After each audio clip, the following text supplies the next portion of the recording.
Gun violence is the leading cause of death among children and adolescents in this country. More than half of U.S. adults say they or a family member have experienced a gun-related incident. Gun violence. Gun violence. Gun violence. Gun violence. Gun violence. Gun violence. Gun violence. Gun violence. Gun violence. With gun violence.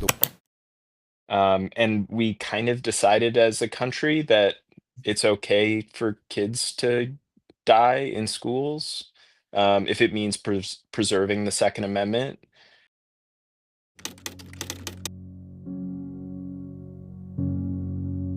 Getting that call was terrifying, right?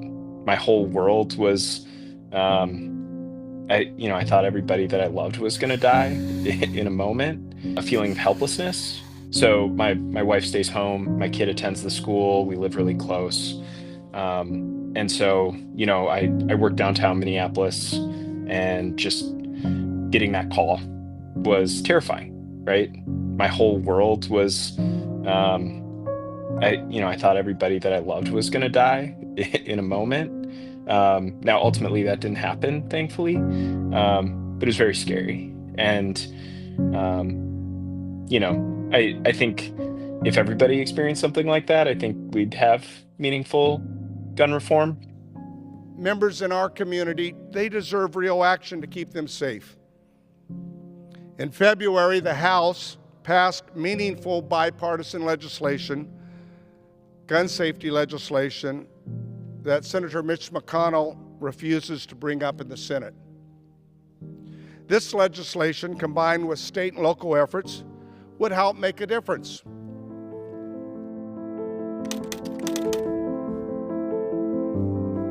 The overwhelming majority of gun deaths in Minnesota are actually firearm suicides, and the majority of those do occur amongst older men in more rural communities.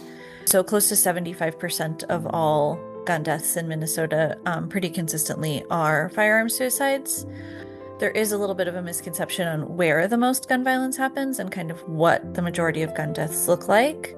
A new report from the Johns Hopkins Center for Gun Violence Solutions says gun violence in the U.S. hit a record high in 2021 with nearly 49,000 gun deaths, with increases in both gun-related homicides and suicide.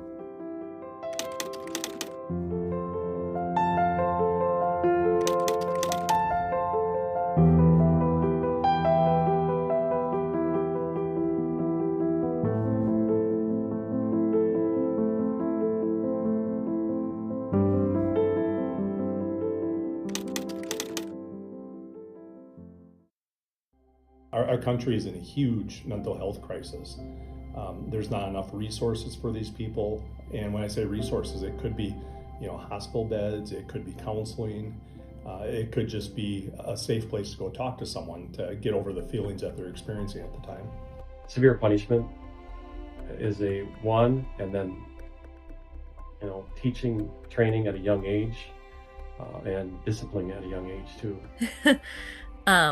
So assault weapons bans, high capacity magazine bans, safe storage laws, and funding community organizations doing the work on the ground to make sure to interrupt cycles of violence. I'm in favor of the Second Amendment, and I'm in favor of assault weapons bans, universal background checks, red flag laws.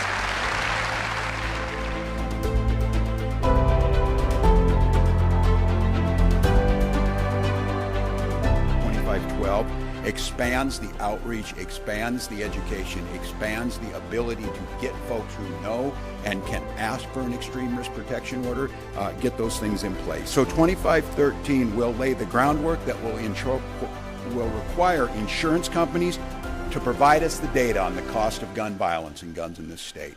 And we are going to use that data to do the research the federal government is too cowardice to do, to understand that this is a public health crisis that could be attacked like any other public health crisis if we simply had the courage.